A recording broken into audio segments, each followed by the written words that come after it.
Episode 151 Above Ground Podcast, Rock in a Hard Space. Disclaimer. The hosts of this podcast, Timothy Patrick and Will Foley, are by no means medical professionals. However, having lived experience with mental illness themselves, they have gained useful perspectives on common mental health issues that some of us struggle to overcome on a daily basis. By sharing their stories, they hope to create connection. By creating connection, they hope to help you find your purpose. And through purpose, we can all begin to build the foundation for positive mental health. This is Above Ground Podcast. Coming at you live with real conversations about mental health from the perspective. It's time for Above Ground Podcast. Now your hosts, TPP and Will Foley. Hey, what is up, podcast listeners? How y'all doing? It's episode 151 of Above Ground Podcast. What's up, TPP? How you doing, man? What's up, Will? I'm doing all right. How are you doing? Well, you know, lots to ponder, man, on this journey that we're on. Lots to ponder. It always seems like there's lots to ponder, eh? Yeah, isn't that what we're doing? We're conversing. Conversing, pondering. We're conversing and pondering. And waffling. Waffling and, you know. What are we waffling about today? Your thoughts about how you recover and what actually happens in recovery and that whole thing, man. And you know. Yeah. That's kind of where I was going with it is, the thing, what is the thing that is standing between you and your healing, your growth, your goals? I think that in general, I mean, obviously we're not going to be talking about one thing, but in general, I feel like that we all have one thing in common, and I think it's doubt.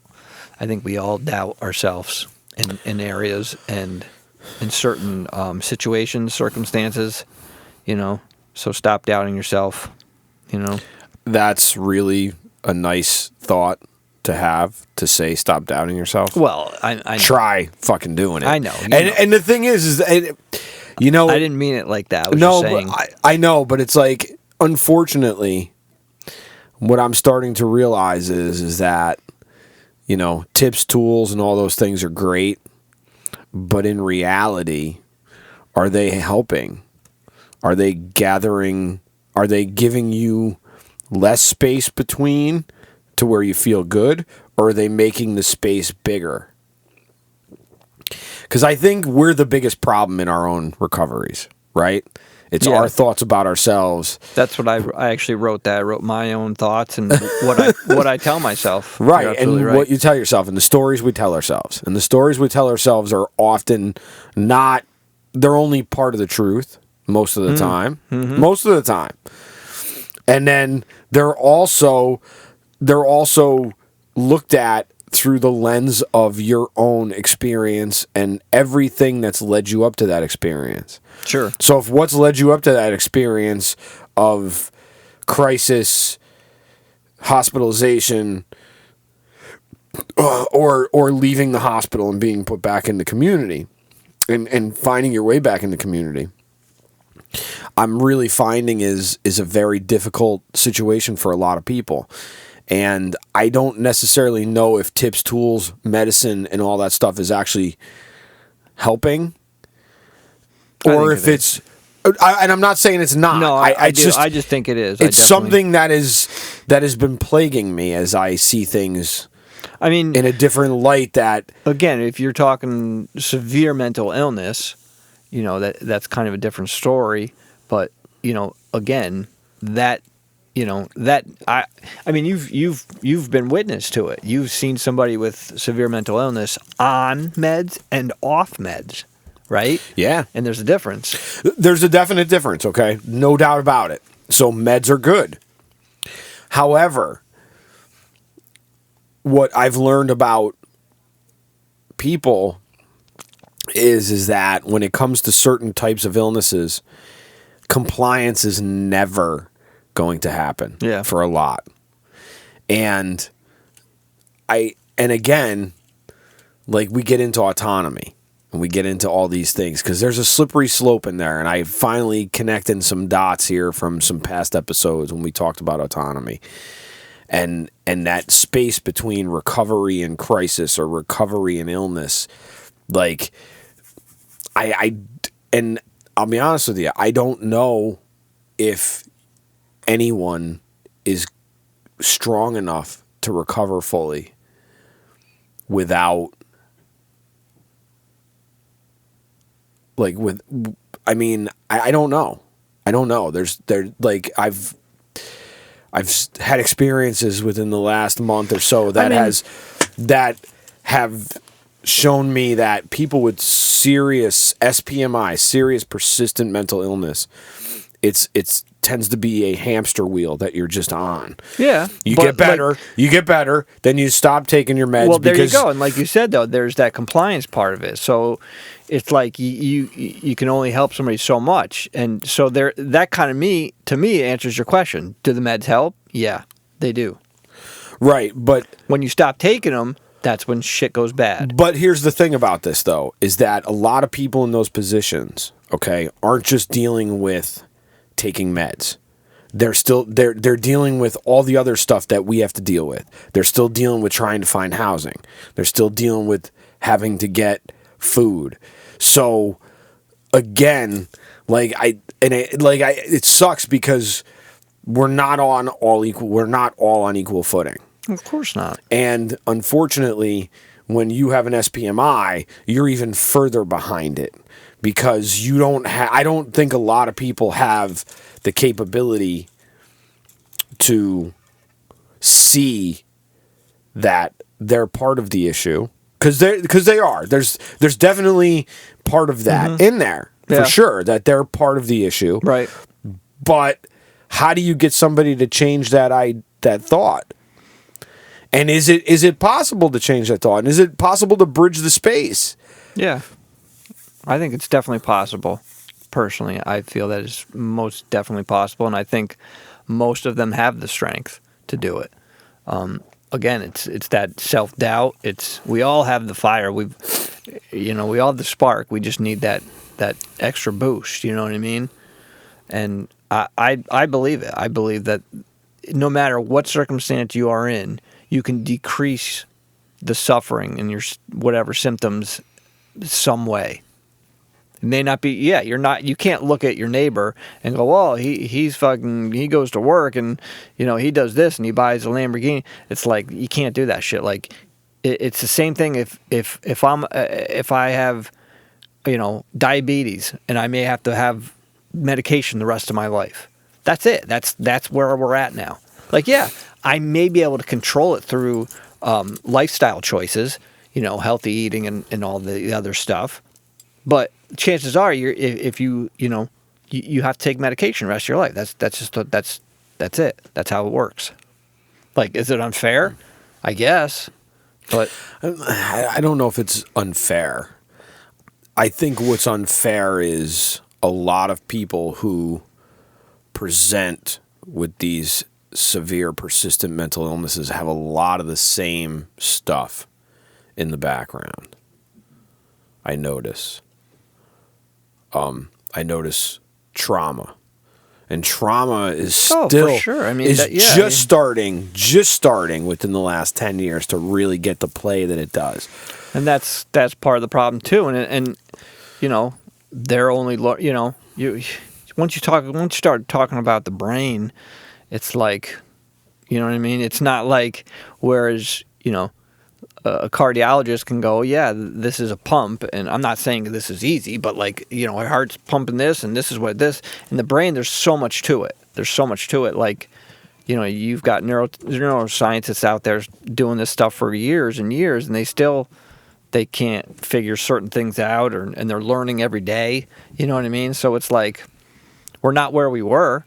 No, we're not where we were. So, but you're right. But trauma is absolutely, like, I don't know who said it, who was the first one to say it. I've heard Russell Brand say it.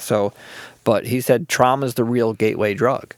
Yeah, Russell Brand was not the first person to say that, but I don't know who it was. It may have been Gabor Mate. Actually, he may have gotten it from him because he had interviewed him on a show. But whoever said it, I mean, that's trauma is the gateway to everything. It's behind it all. Absolutely. It is behind it all. But here's the thing, though. After you've been through all that, and then you've been through the hamster wheel of the system, it's like, where do you go? How do you keep bridging space that never seems to get? How do you keep bridging space that keeps leading you to the same thing? Well, it depends. I mean, it's going to be different for everybody, but you have to work. You have to work at it. You know, it's like having a part-time job managing mental illness.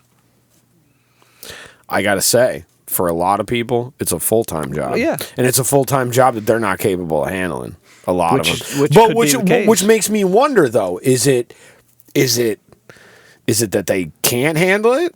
Is it what they're ingesting all the time? Is it the environment? It's probably it's probably all of that, right? Yeah, it's absolutely all that. And you know, you were talking about the system. I think even that too is a variable in it. You know, the system. If you have some of these people that, you know, when they fall down and they yell out and somebody's there to help them out and get them up, and then they start to go, okay, it's like it's almost like sometimes I feel like we're enabling people, you know, at a point. There, and I'm not there's putting a fine anybody line. down, There's a fine line though between enabling and supporting. Right. No, I agree. And that fine line is pretty easy to cross one way or the other at some times, because it's hard to look at somebody who you clearly see, okay, as like what they're presenting to you says one thing, but to them it may be completely different. Right. And that's an issue too, because like I got into this for the right reasons. Yeah. I'd like to think. Absolutely. And then it's like, okay, but I think I've had a moment of reality that says, is this, I mean, can you really do anything? Yeah, I think you might be kind of jumping the gun a little bit and, you know, getting ahead of yourself, which we all do. I'm not like saying it in a bad way, but like just being thrown into that. It's like, you know, it's like this. It's like if somebody's out there, they want to, you know, they're all for the earth, and we got to clean up the earth and we got to recycle. It's like, yeah, okay, but calm down. Go to your house and you do that. You live by these strict rules and you go in there and you do that. That's how change is done. Like you. Well, that's how change is initiated. Change is initiated by starting in your own house. Well, but the fact is, but by is starting that if in your you own don't, house, you're still changing. You're right. You're right, but you do have to extend that. Sure, but you can't, like you said, you can't control everybody. But you can't control everybody. You can't even. Some people can't even convince themselves of doing something, and let alone somebody else is going to try and convince them of doing it. I know, and trust me, that's my argument with everybody's fucking praising God. It's just how it is. It's like at some point, I think. Like you were saying, that fine line, same thing with support is like you have to find that fine line of balance for you and helping. You know what I mean? Because it's like it can pull you under, you know, and then the helper is going to be drowning. So then how is the helper going to help the helpee or however you want it? You know what I mean? So it's like it's a fine line all throughout the whole thing, you know? So it's almost like if one cog is kind of broken, you know, the others aren't going to operate the way they should, you know? Right. And there's only so much one person can do. I get what you're saying, you know? I remember just getting into this, and I went to that mental health advocacy day or whatever it was, and it was just like, it was a joke, man. It was like, here, you know, hashtag this and fucking take a photo. And I'm like, this was a complete waste of everybody's time because nothing got done. No one gives a shit about mental health here. Like, yeah, maybe they do, but you really care about your suit and, you know, your cool shoes and how you look. It's like, you know, but I get it. So that's where I was. And I'm just like, you know what? That's what they do, and that's fine. This is what I do, and I can only do what I do. Like, and that's fine. I'm not for everybody. You know what I mean? It's like, you may not think this, or you may not like it, and you may not think I'm helping, but like, you know what? Like, if we have gotten a couple emails through the years saying like, hey, your podcast helped me, like, then there you go. You know? And I'm not saying I need that, but it's like, okay, well, those things are nice to have. They are. Yeah, absolutely. But what I'm starting to find is that the real world doesn't say thank you. Oh God, it doesn't say, dude. The real world is ugly. It doesn't say any of that shit, and it doesn't even. No, but you know what? There's I don't know if it's a Buddhist saying, but it's how people act is their karma. How you respond to them is your karma. Right. Yeah, and I know. So it's I know you know, but I'm just saying like fit that because it's like. People are gonna do what they do. you know this. It's like yeah, I know. You know, you can offer help and you can try to do this and try and do that, but they're only gonna do what they want to do and what they. But like you said, we live in our perception. That's our perception. Like when someone comes at you and they're not. I'm not even saying comes at you. Someone just says, hey, you know, let's try this. It's like that's my book of law. That's my inner rule book. And you're coming at it and judging it, like they're not going to believe you just out of the you know what I mean, the sheer fact of like that. I don't even know what you would call it. Like, yeah, no, I get you know what I mean? I get what you're saying. Yeah, and you could be perfectly right, and you could be doing it with a open heart and like with every intention of helping that person. You know, but if they don't want to, maybe they say they want to be helped, but they. You know, maybe there's fear of, hey, what if I start to get better? I don't, you know, I've lived with a mental illness for however many years. I don't know. Well, I think that's a lot. I think that's a big thing. Yeah, sure it is. I think fear is a very, very large part of it. For sure. Because I think what happens is we become identified, and our identities become wrapped up in this. Going back and forth to this, to that. So we think that because this has been our perception for so many years that's us, and we buy it. Yeah, we do. We buy it. I was just listening to a podcast recently, and I can't remember for the life of me. They were talking about depression and anxiety, and the guy said something that I was totally like, no way. Absolutely not. Like, you know, I just disagreed with him. I'm like, no way. And then he kept talking, and I was like, all right, he's making some great points. And so, like, throughout the thing, I was like, I'm not saying he changed my perception, but I was just open to hearing more about it. You know, if I'm reading the same single book the rest of my life, that's it. Like, that's all I'm going to be reading, and that's all I'm going to be knowing. So if you open up to more books that you know, hey, you know what, I don't necessarily agree with this. Listen to you. So... Listen to you. Wow. Timmy on the growth spurt here. Well, I mean, that's how it, you know, you got to be open to everything and attached to nothing. Yeah, it's that attachment part that I am the hardest part with. You're right. It is. It is. And that's, like you said, the fear. We get attached to that fear. The doubt. We get attached to those feelings or the voices. Like, you can't do this. You can't do a podcast. Who the hell do you think you are? You know, and we're like, yeah, maybe you're right. Maybe I can't do a podcast. Yeah, maybe I can't be in mental health.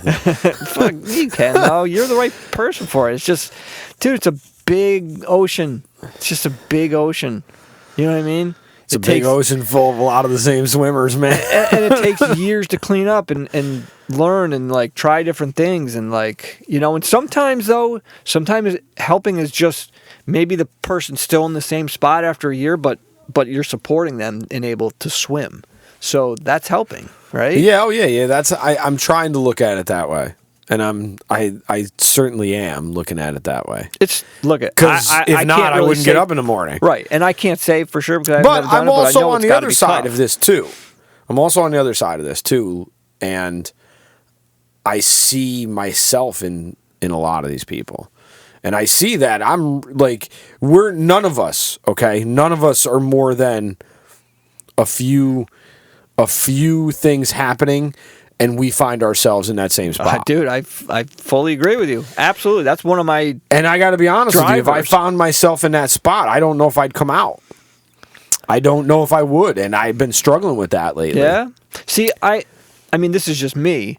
But I've been struggling with stuff. I feel like you've been through it. You've been into that spot, and you've kind of made your way out, and like here you are. So it's almost like, in a way, like it takes some of that fear away, and I'm like, hey, like I was there before, like, so almost like it's like, oh, this cap on this drink doesn't come off, like that's nothing, right? Because we've been through this other thing, you know? Right. So it's like, although that cap not coming off is something on the day when you're fucking pissed off. See, and that's the thing, like, and again, I get what you're saying. I think, and it's like that. It's that cycle of here's. Let me just say this because it really fits. And I was going to say it earlier because it kind of fit with what you were saying. Was I truly believe that in order to kind of help out more with what you're saying is what I call routine maintenance. You know, we perform routine maintenance on our cars, right? We bring it in for oil change. We check the tire pressure. We change the air filters. We change the windshield wipers. We put gas in it. All these things. But, like, do we do that with ourselves? You know what I mean? If you had a dog or a cat or a horse or whatever, if you had owned an animal, you'd probably take better care of that animal than you do yourself. Yeah, there's no doubt. Right. So why can't we start doing that with ourselves and, like, perform this routine maintenance? Don't just go, hey, you know what? I feel good today. I don't need medicine. Or I feel good today. I'm going to stay up late tonight and watch a movie. Like, look, you may miss out on some things, but if you want that thing, that piece, that's something that you're searching for and you want to heal and grow, you have to give up things, man. You have to have discipline and go, I do feel good, but I'm still going to do these, like, my routine and go through it. Like, I it sucks, but you like, that's part of, I feel like part of it.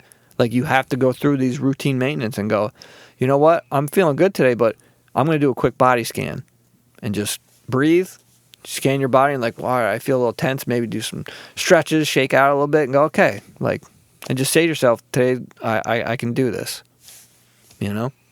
Get in the habit of trying to talk to yourself in a way you would talk to your pet or your child or your friend or your spouse or whatever. Maybe we don't talk to them very well either. You know what I mean? That's a good point. Well, that's a good point. I mean, but if that's the case, then look at that. And I say that a little tongue in cheek. No, I know you do. But I know. You know what I mean? It's again. Yeah. No, I get it. I get it. But I do. I feel like that you know, because again, you can drive your car. Yeah, it's lasting you. It's great. Hey, when's the last time you changed oil? I don't even remember. Screw it. It's running fine. I don't need to do it. Until you're on a freeway and the thing's overheating or whatever, and now you're stuck. And then now you're in that spot we were talking about, like when the cap goes off. Yeah. Yeah, there it is. That's how quick, like you said. We're all two steps away from that. Absolutely, you know? And it's. And that's what I mean. Like it can be crappy to have that discipline and have to go, you know what? Like, I know everyone's going out tonight, but like, I know that I can't stay out until midnight or whatever because I have to work tomorrow or whatever. Like, you know, so either balance it out and go, hey, you know what? I'll come out until like 9, 10. All right. But then I got to go home. Like, you know what I mean? You have to like kind of triage these things and at the end of the day, do what's best for you. And, you know, in the moment, but also think of, you know, don't focus on the future, but also go, hey, I have to know myself and know my limits. And if I don't do these things are going to come back. Yeah, I completely understand what you're saying, and I completely agree with what you're saying. I think where the rubber meets the road, though, is that a lot of people just don't have that. They just don't possess it. Right, you're probably right. And I don't know if it's, and I sometimes I wonder if it's just that because they don't want to, because I wonder sometimes if that's it. Maybe. I think they don't know about it. You know, we don't really push certain things. It's well, I gotta say, like, they certainly know about it. Yeah. Yeah. Okay. Yeah, they certainly know about things, but the problem is just like you said, they're human beings being told that they have this, they're doing this, they should be doing this, they need to do this, they need to show up for this. And you know how that resistance goes when it comes to somebody telling you what to do. Right. I know. So it's like, how do you...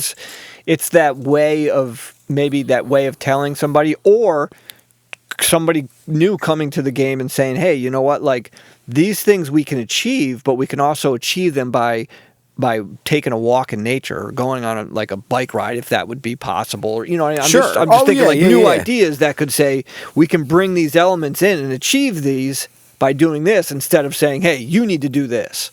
Like, you know. And that's a lot of what that is you need to do this. I know. You have to show up for this. You have to do that. You have to do this. It's hard.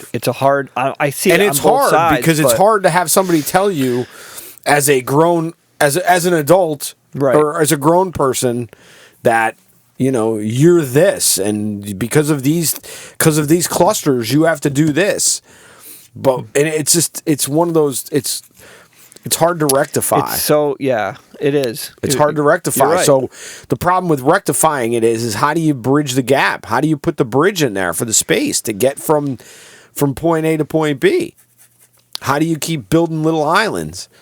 That's how you do it. I was just about to say, is I think you build it one step at a time. You look down at your feet, and you don't look across the bridge and go, oh, when I get there, I'm going to... No. You build it right here. One board. Boom, boom, boom. That board got you through today? All right, tomorrow we're going to put another board down. So I guess we can't say when. No. Because I guess when has to come out of your vocabulary. Because when is when. Right. It's not really... I don't think when is up to us, you know? And again, when you throw trauma and all these other things involved, you know how... Dude, I mean, you know, you've been at this a while. It's like, you know how long this stuff takes to heal and grow? This is what we do. At 50 years old, I'm not... I feel a lot better than I did. Okay? I did. But I'm still plagued by shit that is 40-something years old. Right. And I know better. Like, I know better. I know it doesn't. I know it didn't fucking mean a goddamn thing, but it meant something to me. Well, that's what. And it's the meaning that we make with things. Maybe. But then how do you? But then how does a feeling, empathetic person who feels things at a completely different level than others stop? Because it's just like, dude, feeling all that shit hurts. Yeah, I don't... Because it starts to play on your brain, and you start to wonder yourself, like... Yeah, that I don't know. That we need to get like an empathy expert on. And we got to find an empathy expert. Anybody an empathy expert out there, just hit us up, would you? Give us an email. Shoot us an email. Shoot us an email. At abovegroundpodcast@gmail.com. Yeah. So you were just saying, like, you just said something and it made me think, like, maybe that's it. Like, maybe that's when. Like, when is when? Is there a when? Can you even use when? You can use who, what, why. Can you? But can you? Yeah, I mean, because here's the thing: when do you stop blaming? Let me ask you this: do you think if you personally ask yourself those questions, and you can come to maybe some kind of answer or conclusion to some of them, do you think that would help you? Help others better? I've come to some answers on some of these questions. But do you think that would help you help others better? I think it would if I could get to the figuring out what the hell I'm actually doing. Because I think that's a big part of it. Is that nobody really knows what I'm doing. Right. And we're all trying to figure this out. It was great to fill the slot. It's great to put somebody in there that says this. There you go. Well, that's probably a big part of your problem. And it's like, but... So you know what? You just put your head down and keep doing what you're doing and the best of your ability. Because I think... but the thing is that the oath that I took is to do no harm. That's what we all take here. Right. To do no harm. Why, you actually think you might be doing some harm? No. I'm not saying that at all. But what I'm saying is how do I help to not do any harm?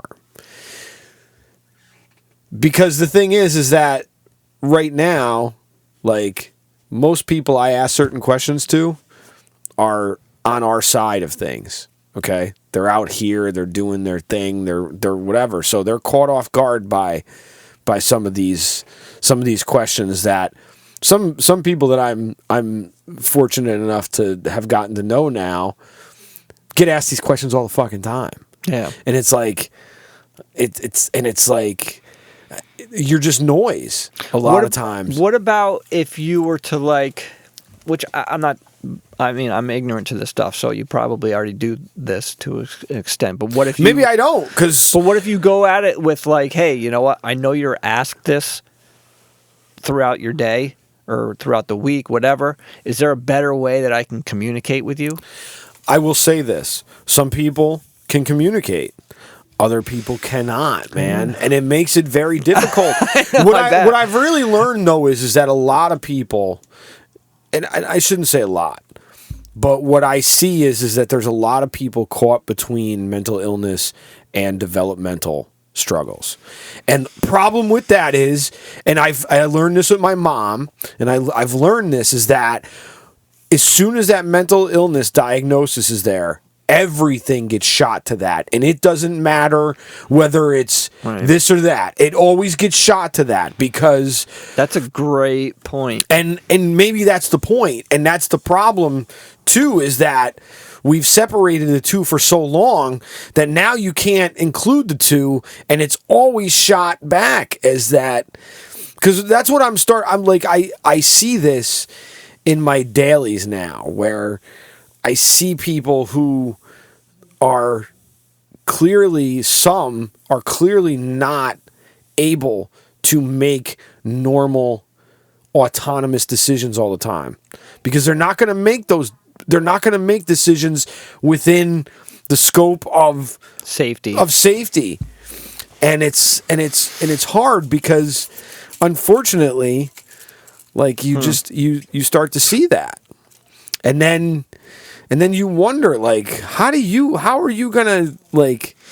See, I get it. I do get what you're saying. It's hard to be in your spot, you know what I mean? It's like, and then of course, when you have people tell you, oh, this is the perfect thing for you, like, this is good, which I believe it is, and I do believe that I can, but it's just like, it's hard to say, like it's hard to really look at people and say, are you really doing the right things? You're doing things by the book, but is that the right thing? Right. And again, you also don't want people necessarily saying, well, I don't need any of that, because I'm the king of Prussia or whatever. So, and it, and it's just, it's hard, man, because... Well, it goes to show you, like, what, so, okay, let me say it like this. It goes to show you that even though something may be meant for you and you enjoy it, doesn't mean it's going to be easy. Right. Well, I did not expect this to be easy. But I didn't expect any of this to be easy. Some people do, though. It's like, oh, this is a good fit for me, so that means, like, it'll be, smooth sailing almost. And part of it is, too, is that I've been in my position now for all of 6 weeks, and there's just certain things that you're just not going to know in 6 weeks. Yeah, man. no, you're not going to know it, and it's like I've gotten by that part. Like, I'm swimming, I'm staying afloat. There's times where I've gone under, I've come back up, spit up. I've been all right. It's like I've gotten out, like, and I've been able to get to the other side of the pool, and I dry off and I go get changed, and the next day I swim again. Right. And so it's one of those things, but it got me thinking, because of how you pose the space between. How do you really get from point A to point B? You got to be willing, right? Well, absolutely. You got to have the willingness to do it. But what if you really aren't? What if you really aren't capable of putting those two thoughts together? Then what happens? Yeah, I feel like that's almost like another. Well, another play. Like, you know what I mean? Like you were saying, instead of separating, the two, like I feel like then that should be, something more should be addressed from the other side of things. You know what I mean? If it's more of a developmental thing or something like that. Well, but the problem is that getting people to those types of diagnoses are even harder than getting people mental health diagnoses.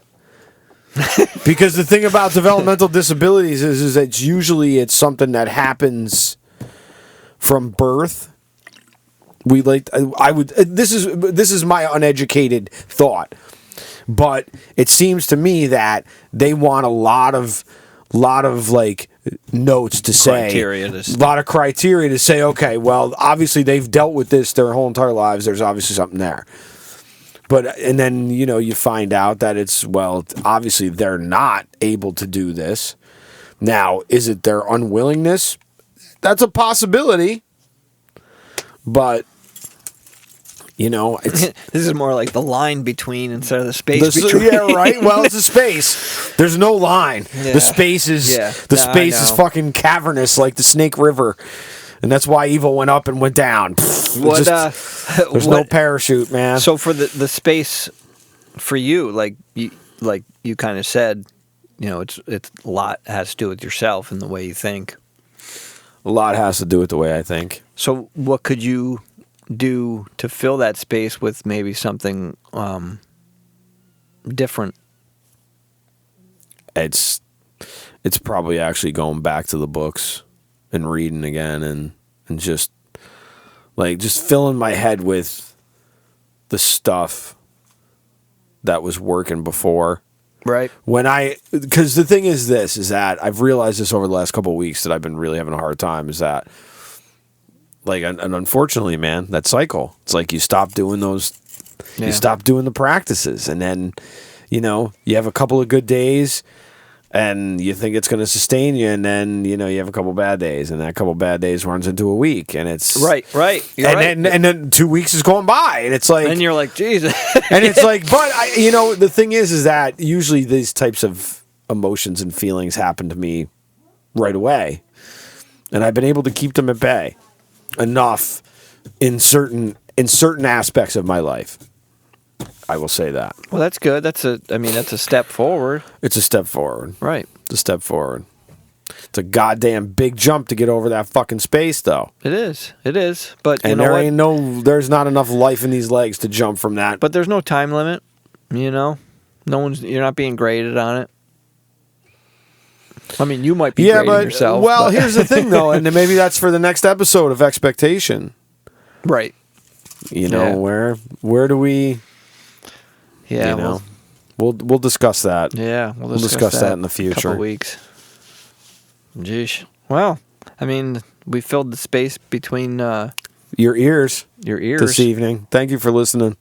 Yeah, thank you for listening. I didn't want that to cause any doubt in people, but I want everybody to take from this the one thing that is true, is that it doesn't matter what anybody knows, doesn't matter what your background is, your education, or any of that. That once doubt creeps into your psyche, it can come back. And it can always come back. It's just, what do you do to defeat that doubt? How do you defeat that doubt? How do you bridge the space between?